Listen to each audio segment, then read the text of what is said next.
कान लगा के बातें सुन लो सूखे हुए दरख्तों की। लेता है भगवान परीक्षा सबसे प्यारे भक्तों की। जुबिन भाई ये बताएँ कि जब प्रधानमंत्री नरेंद्र मोदी ने आपका जो भजन है वो अपने एक्स पर पोस्ट किया, उसके बाद किस तरह का रिएक्शन था आपका या आपके जो आस-पास जो लोग रहते हैं और उसका कितना फ़ायदा मिलता है अगर कोई इस तरह की बड़ी शख्सियत आपके गाने को प्रमोट करती है, आपके गाने की तारीफ़ करती है तो? देखिए, सबसे पहले जो हमारे प्रधानमंत्री हैं उनके बारे में मैं कहना चाहूँगा कि जो उनका व्यक्तित्व है, वो भी मुझे लगता है कि बहुत ज़्यादा श्री राम की जीवन शैली से प्रभावित है उनका हुँ, व्यक्तित्व, उनका कहने का तरीका, उनका बात करने का, उनका टेम्परामेंट, हर चीज़। तो एक डेफ़िनिटली कनेक्ट पहले से ही रहा है। सबसे पहले प्रधानमंत्री जी की तरफ से मुझे एक्स पे ट्वीट आया था फर्स्ट लॉकडाउन पे जब हुँ, हम रूफटॉप पे बिल्कुल। कॉन्सर्ट्स कर रहे थे। हाँ, वहाँ से मैं प्रधानमंत्री से एक और करीबी निजी रूप में जुड़ गया और समझने लगा कि इनकी ग्रेटनेस कहाँ से आती है। सीखने के लिए बहुत है हमारे पास उनसे सीखने के लिए बहुत है। तो उसके बाद जब राम मंदिर की जब राम मंदिर के लिए पत्थर लाया गया, नेपाल से एक पत्थर लाया गया था, उस वक़्त ये हुँ, गाना एकदम से रिलीज़ भी हुआ था और वो उस मुहिम से जुड़ गया था गाना। तो गाने को बहुत प्यार मिलता रहा है। मुझे ये भी पता था कि प्रधानमंत्री आजकल कुछ भजन और कुछ-कुछ ऐसे रामलला के ऊपर कुछ ऐसे-ऐसे भजन ट्वीट कर रहे हैं। लेकिन जब सुबह मुझे पता लगा कि अच्छा बम्बई में आदत थोड़ी खराब है कि लेट सोते हैं और लेट उठते हैं। हुँ, रात को इंडस्ट्री चलती है काम तो थोड़ा करते हैं। लेट हो जाती है उठने में। बट उस दिन सुबह 9 बजे मेरे इतने फ़ोन मैंने देखा, इतने सारे फ़ोन मेरे मिस्ड कॉल मुझे लगा पता नहीं कुछ हादसा तो नहीं हो गया कुछ एकदम से इतने मिस्ड कॉल आ रखे घर वालों हुँ, से, मीडिया से, मैंने कुछ बात तो नहीं होगी। फिर उसके बाद जब मैंने फ़ोन करा वापस तो मेरी माँ ने बोला कि बेटा प्रधानमंत्री ने आपके लिए इतना सुंदर ट्वीट लिखा है। तो पहले तो मुझे विश्वास नहीं हुआ बट उसके बाद जब मैंने देखा तो वाक़ई पढ़ के एक आर्टिस्ट, एक कलाकार के लिए ऐसी इतने बड़े लीडर और सिर्फ़ देश के लीडर नहीं, ये विश्व के टॉप लीडर्स में हुँ। आते हैं आज की डेट में। तो एक विश्व के इतने बड़े लीडर ने एक छोटे से कलाकार के लिए इतनी प्यारी बात उन्होंने लिखी और उससे मुझे लगता है बहुत मोटिवेट करता है हम जैसे कलाकारों को कि एक राइट मैसेज लेकर के देश को एक राइट मैसेज दें अपने संगीत के थ्रू, अपनी कला के थ्रू। और ये तो बस सिर्फ़ उनका बड़प्पन है और उनका प्यार है देश के लिए, भगवान राम के लिए, कि उनको ये गाना कुछ इस तरह से छू गया कि उनके दिल में लग गया और उन्होंने उसकी तारीफ़ करी। मैं सिर्फ़ उसका शुक्रिया अदा कर सकता हूँ। अच्छा, जुबिन भाई ये बताएँ कि जैसे आप शो करते हैं, तो क्या इस गाने का इतना फ़ेमस होने के बाद, इतना हाइप मिलने के बाद, क्या कोई ऑफ़र आया है कि जिस तरह के बड़े जागरण होते हैं या बड़े भगवान के कार्यक्रम होते हैं, उसमें कोई गाना भजन गाने का कोई ऑफ़र आया है? या फिर आपको लगता है कि जो सैड सॉन्ग है या जो अन्य सॉन्ग जो आप गाते हैं, उन शो पर भी ये डिमांड हो सकती है कि एक बार रामलला का वो गाना ज़रूर गा दीजिए? तो आपको मैं बताना चाहूँगा कि पिछले 1 साल से हमने बहुत सारी कंट्रीज़ विज़िट करी। हम ऑस्ट्रेलिया टूर करा, यूके टूर करा। अभी हम लोग फिर मार्च में यूएस टूर करेंगे। न्यूज़ीलैंड गए, दुबई, मॉरिशस, मलेशिया मतलब आप समझे वर्ल्ड में अलग-अलग जगह जहाँ-जहाँ अ, ए हिंदू हिंदुस्तान से लोग बैठे हैं, वहाँ-वहाँ पर शोज़ करने का मौका लगा। और एक और बात बताना चाहूँगा कि आज की डेट में हिंदुस्तान में जो एक विश्व में जो एक हिंदुस्तान ने जो अपनी जगह बनाई है, जो एक इज़्ज़त एक हिंदुस्तानी को मिलती है जब वो बाहर जाता है, दूसरी हुँ। कंट्री विज़िट करता है, वो उसका वाक़ई मैं उसका श्रेय तो एब्सोल्यूटली हमारे प्रधानमंत्री को देना चाहूँगा कि आज नाम है हिंदुस्तान का। इस हिंदुस्तान हर इंसान हिंदुस्तान आके काम करना चाहता है, हर इंसान हिंदुस्तान से जुड़ना चाहता है, चाहे वो किसी भी क्षेत्र में हो। तो जब भी हम कभी शोज़ करने बाहर जाते हैं और किसी से भी शोज़ प्ले करते हैं, तो आपको ये बता दूँ कि मुझे कभी स्टेज से नीचे नहीं उतरने देते। मेरे घर राम आए हैं या मेरी माँ के बराबर कोई नहीं, जैसे जो हमारे डिवोशनल गाने हैं, श्री कृष्ण गोविंद हरे मुरारी, हुँ, मेरे बाबा, ऐसे कुछ गाने जो बहुत बड़े हो चुके हैं।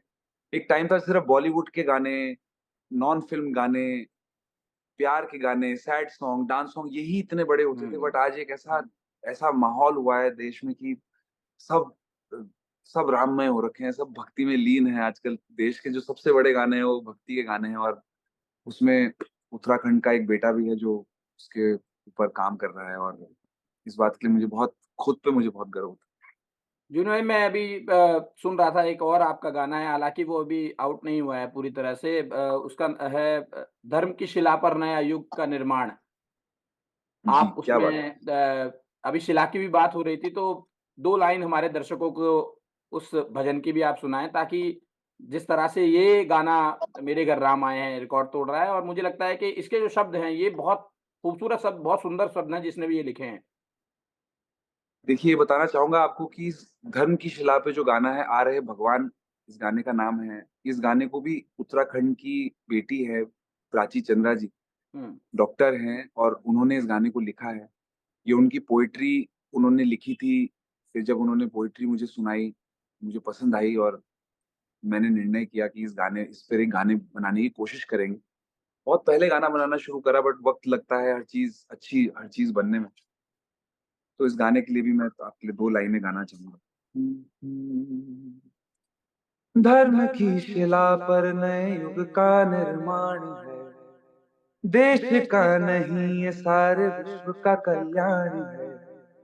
भक्ति बलिदान से सिंदूरी है आसमां। बस और कुछ पलों में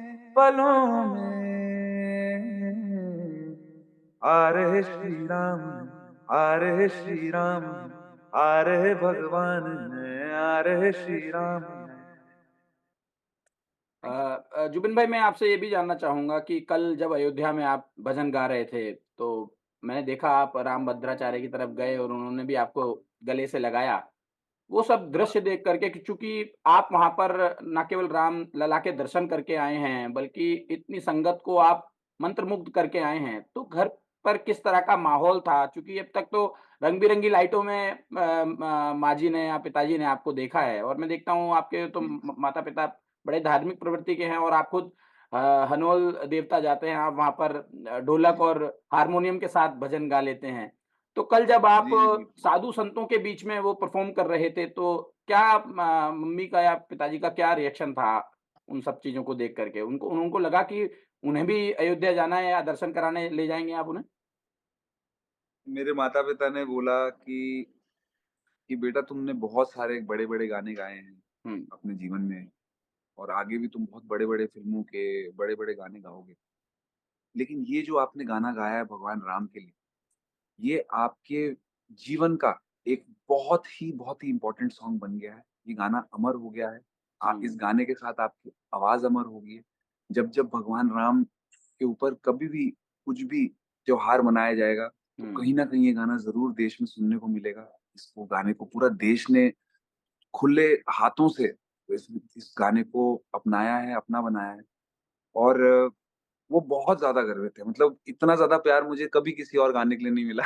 मैंने और बहुत हिट गाने भी हुँ। गाए पिक्चरों के, उसके लिए बहुत प्यार मिला है, लेकिन इस गाने के लिए जो माता-पिता का प्यार है, वो वाक़ई बहुत ज़्यादा है। और देखिए, क्या है कि हम कलाकार हैं। हमारा काम है देश की जनता का जो भी भाव है, उसको किस तरह से हम संगीत में जोड़ करके उनको एक गाना दे सकें, जिससे वो रिलेट कर सकें, जिससे वो जी सकें। और ये एक वाक़ई अद्भुत समय है। कभी किसी ने कल्पना नहीं करी थी कि राम मंदिर इस तरह से आयोजन होगा। मैंने कभी कल्पना नहीं करी थी कि राम मंदिर से अपना गाना इस तरह से जुड़ जाएगा। और जब वहाँ पर मैं अयोध्या में जब इस गाने को गाने का मुझे अवसर मिला, तो सबसे पहले तो लोगों का प्यार देख कर के मुझे बहुत ज़्यादा मतलब जिसे बोलते हैं ना, मन भर गया, इतना मन भर गया कि लिरिक्स भी भूल गया मैं बीच में गाते-गाते थोड़ी।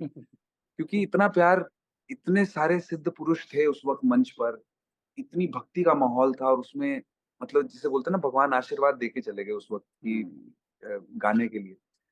फिर दूसरी चीज़ जो मुझे लगी जब राम भद्राचार्य जी ने मुझे अपने गले से लगा लिया और तीसरी चीज़ मुझे ये लगी कि जब मैं गाना गा रहा था, तो मैंने उसका बीच का एक अंतरा जो था वो मैंने मिस कर दिया, छोड़ दिया मैंने। मैंने सोचा फटाफट अगले एंड में चले जाता हुँ, हूँ। मुझे हुँ, लगा नहीं था कि पूरा गाना सुनना चाह रहे होंगे, छोटा-सा गा कर के कुछ निकल जाऊँ, ऐसा मेरे मन में ख़्याल था। हाँ। लेकिन जब मैंने गाना खत्म करा तो पीछे से राम भद्राचार्य जी की बहुत ज़ोर से आवाज़ आई कि अरे! लड़का बहुत बदमाश है, ये बीच के लिरिक्स चुरा रहा है। वो जो शबरी का इसने अपने गाने में कौशल्या का जो इसने वर्णन किया गाने में, वो वाला अंतरा किधर है? हाँ, तो वो सुन के मैं और ज़्यादा भावुक हो गया। मैंने कहा, "अरे गुरुजी, आपको मतलब इतने करीबी से गाना पसंद है।" और ये तो सुंदर। फिर मैंने उनको बीच का अंतरा सुनाया, गाना फिर से दूसरी बार सुनाया। तो ये जो अपनापन है साधु-संतों का, मैं पहली बार उनसे मिल रहा था, लेकिन ऐसा नहीं लगा कि पहली बार मिल रहा था। मुझे ऐसा लग रहा था कि मैं उनसे बहुत बार मिल चुका हूँ और बहुत बार आगे भी मिलूँगा। और वाक़ई एक अद्भुत माहौल था वहाँ पर। साधु और ये सारा माहौल मैं बताऊँ, सिर्फ़ जो साधु-संतों का इतना श्रेय रहा है, इतना प्यार रहा है, इतना मोह रहा है इस भगवान राम के लिए, ये वो प्यार था जो हर तरफ छलक रहा था, जिसको हम लोग एन्जॉय कर रहे थे। इतने सालों से उनका इंतज़ार, उनकी प्रतिष्ठा थी कि उनकी कि राम आएँगे अयोध्या में और राम के लिए एक भव्य मंदिर बनाया जाएगा। और जब वो सपना इतने सालों का, पीढ़ियों का सपना जब साकार हो रहा था, तो वो सिर्फ़ उनकी भावना थी जिससे वहाँ पूरा इस तरह का माहौल बना हुआ था। और हम लोग सब उस चीज़ को बहुत-बहुत करीबी तरह से एन्जॉय करके आए हैं। मैं अपने माता-पिता को ले जाना चाहूँगा, जल्दी से जल्दी अयोध्या ले जाना चाहूँगा दर्शन के लिए। मैं चाहूँगा पूरा परिवार साथ में जाएँ। और मेरे जितने भी जो इस वक़्त मुझे सुन रहे हैं, मैं उनके लिए भी कहूँगा कि आपको ज़रूर जाके देखना चाहिए राम मंदिर। और हर तरह से आप जब मंदिर पहुँचेंगे, आपको लगेगा कि स्टेट ऑफ आर्ट टेम्पल बना है। ऐसा मंदिर शायद और कोई भी नहीं है देश में। हुँ। इतनी हाथों की नक्काशी, एक-एक चीज़ इतनी प्यार से बनाई गई है, एक-एक चीज़ को इतना परफ़ेक्शन के साथ बनाया है कि ऐसा लगता है कि हम वाक़ई भगवान राम के घर आ गए हैं और वाक़ई अभी भगवान राम साक्षात सामने आ जाएँगे, खड़े हो गए। चलिए जुबिन भाई, भगवान राम तो अपने घर पर आ गए हैं, लेकिन आने वाले क्या प्रोजेक्ट हैं आपके? क्या कुछ आने वाला है जो आपके प्रशंसक हैं, जो आपको पसंद करते हैं, उनके लिए क्या कुछ आने वाला है आने वाले समय में? भाई, आने वाले समय में सच बोलूँ तो ऐसी बहुत सारी फ़िल्में हैं जिनके गाने मैं गा चुका हूँ।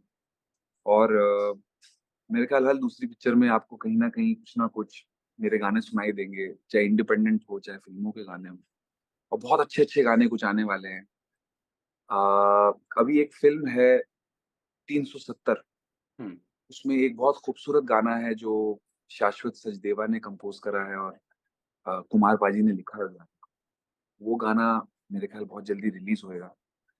और उसके अलावा बहुत सारी प्रोजेक्ट्स हैं, लेकिन सच बताऊँ तो अभी इतना भक्ति में लीन हूँ कि मेरे दिमाग में भी सिर्फ़ भक्ति संगीत चल रहा है। अभी मैंने एक नारायण मिल जाएँगे गाना निकाला, उसको भी लोग बहुत पसंद कर रहे हैं। तो बस जो ये भक्ति की वेव शुरू हुई है, मुझे लगता है चलती रहनी चाहिए। और फ़िल्मों के गाने तो ख़ैर पहले भी बहुत मौका मिला है, बॉलीवुड ने बहुत प्यार दिया है और अभी भी दे रहा है, शायद आगे भी देता रहे। चलिए चलते-चलते एक बार फिर से हमारे दर्शकों को वो भजन सुना दीजिए जिसका अभी आप ज़िक्र कर रहे थे, नारायण मिल जाएँ। हम्म। तो ये जो भजन है, ये थोड़ा-सा लिरिक लिरिक्स बेस्ड है। इसकी जी। मैं आपको कम से कम 2 एक अंतरे तो सुनाऊँगा। जी, जी। और जितने भी लोग हमें सुन रहे हैं इस वक़्त, मैं चाहूँगा कि आप इसका इसके लिरिक्स पे बहुत ख़ासा ध्यान दें। प्रेम प्रभु का बरस रहा है, पी ले अमृत प्यासे, सातों तीरथ तेरे अंदर बाहर किसे तलाशे। कण कण में हरी, क्षण क्षण में हरी, मुस्कानों में असुवन में हरी। मन की आंखें तूने खोली तो ही दर्शन पाएगा, पता नहीं किस रूप में आकर नारायण मिल जाएगा। पता नहीं किस रूप में आकर नारायण मिल जाएगा। नियति भेद नहीं करती, जो लेती है वो देती है, जो बोएगा वो काटेगा, ये जग कर्मों की खेती है। यदि कर्म तेरे पावन है सभी, डूबेगी नहीं तेरी नाव कभी। तेरी बाह पकड़ने को भेष बदल के आएगा, पता नहीं किस रूप में आकर नारायण मिल जाएगा। कान लगा के बातें सुन लो सूखे हुए दरख्तों की, लेता है भगवान परीक्षा सबसे प्यारे भक्तों